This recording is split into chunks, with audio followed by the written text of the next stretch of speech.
What's going on, everybody? Welcome back to another video. So in this one, we're going to be going over a couple of the really big lies that are being spread by essentially the government institution spreading data that is not only hurting investors in this market, but also everyday people. Now, I'm not talking about those creators that are still hoping you guys up and leading people to the slaughter. That is a problem all in of itself. But in this one, we're going to be talking exactly what you guys need to be looking for in terms of this data here, because it's going to become very important going into next week. So guys, before we get into all of that information here, if you do enjoy the information and analysis that I provide for you guys in this video, make sure you go down and hit that like button. It costs you nothing to do it, but it really helps us out a whole lot in getting this information out to as many people who actually want to learn. And if you guys do want to see more videos like this, make sure you hit that subscribe button and turn on that notification bell so you're notified every time I post a new video. So getting over to the charts over here, we do have to take a look at the SPY on the daily time frame. Now, I know a lot of you guys saw this today. You were printing. I love to see it, as I always do. That is my main goal here with this channel and our community.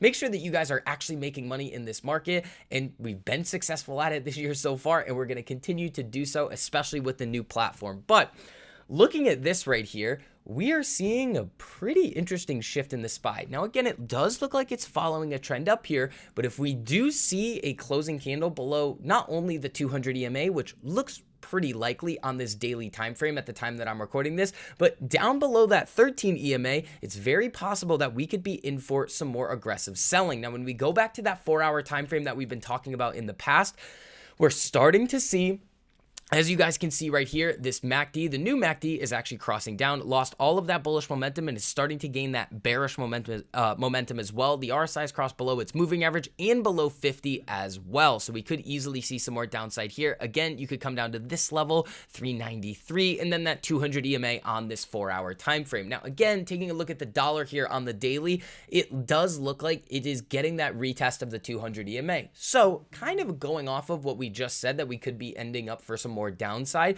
Well, this is a little bit of a different thought here. Well, if we see the dollar come up to this 200 EMA and reject coming back down, well, then the market could end up coming back up. But what I want you guys to look out for is, well, what kind of data do we have coming out this week? Last week was a pretty action-packed week. And when we look at this week, there's nothing all that crazy except for the jobs report on Thursday. Next week is when things get really interesting. On Tuesday, December 13th, we're going to be having the CPI report, which is going to be very, very important, coming up later in this video. And Wednesday of next week, not this week, but next week, we're going to be getting the December Fed meeting, where has essentially been talked about a lot as if whether or not Jerome Powell and the Fed is going to do a 50 basis point hike in 75.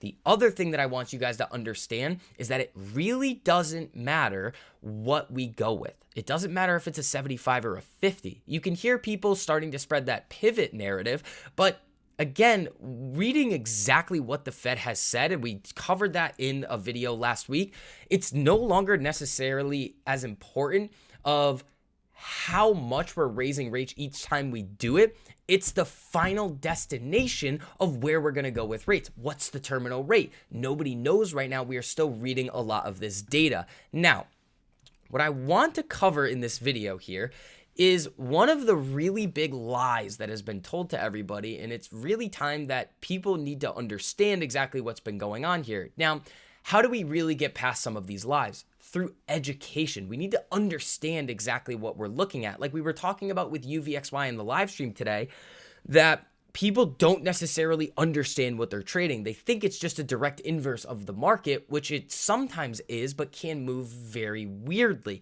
Looking at this right here, over the years, the methodology used to calculate CPI has undergone numerous revisions. According to the BLS, the Bureau of Labor Statistics, the changes removed biases that cause CPI to overstate the inflation rate. The new methodology takes into account changes in the quality of goods and substitution. Now, the one thing that I want you guys to look out for here is when we look at this chart, consumer inflation, the official numbers versus shadow stats, 1980 based inflation numbers. And if you look at this chart here, in red is what we are being fed. And according to the way that inflation was calculated in 1980, we are at over a 15% year over year inflation rate. Now, when we look at the entire market here and you see and go piece by piece, section by section of what builds up CPI, we've shown this in the past, well, that becomes a lot more accurate in terms of what we're looking at. Energy prices, sky high. Food prices have continuously increased. Now, the problem with this is it creates even more uncertainty towards our overall economic health. Now, if our inflation numbers are actually this high and they're going to continue to stay this high, and the Fed is using essentially that arbitrary 2% according to the new data, well, our actual inflation numbers could be 5, 6, 7, 8%.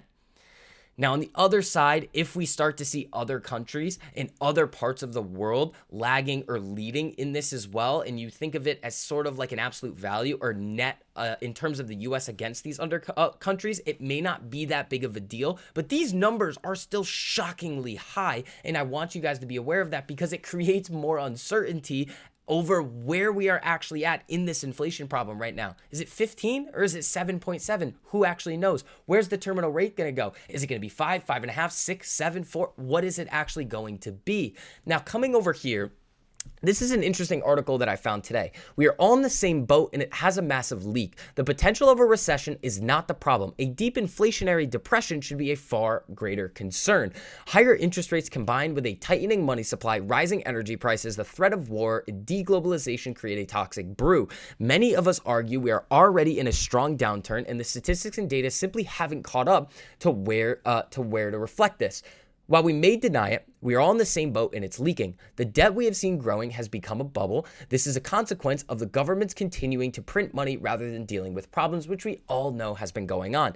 It has become clear, if nothing else, we need to make better choices. Under the notion we are all in the same boat and it has a massive leak, many people may soon find the answer is not only to bail out those in trouble or to bail in or take money from those deposited money in banks to keep them afloat, but that is a story for another time. Now, inflation is far worse than the CPI indicates, and this is going back to what we were talking about how inflation is most likely a lot higher. Here in America, the purpose of the Consumer Price Index is to reflect just how much inflation is eating into both our incomes and savings. Since many people can't handle the truth, which we've seen a lot of on the financial side of YouTube over the last couple of months here, the government understates inflation by using a formula based on the concept that evolved during the first half of the 20th century that misleads us into thinking it will remain manageable. The Social Security Administration recently announced that due to inflation, an 8.7% cost of living adjustment, COLA, would be given next year. This translates to an additional $140 per month to the average Social Security recipient. That goes on top of a substantial 5.9% cost of living adjustment, COLA, for 2022. The 2023 increase is the biggest in 40 years.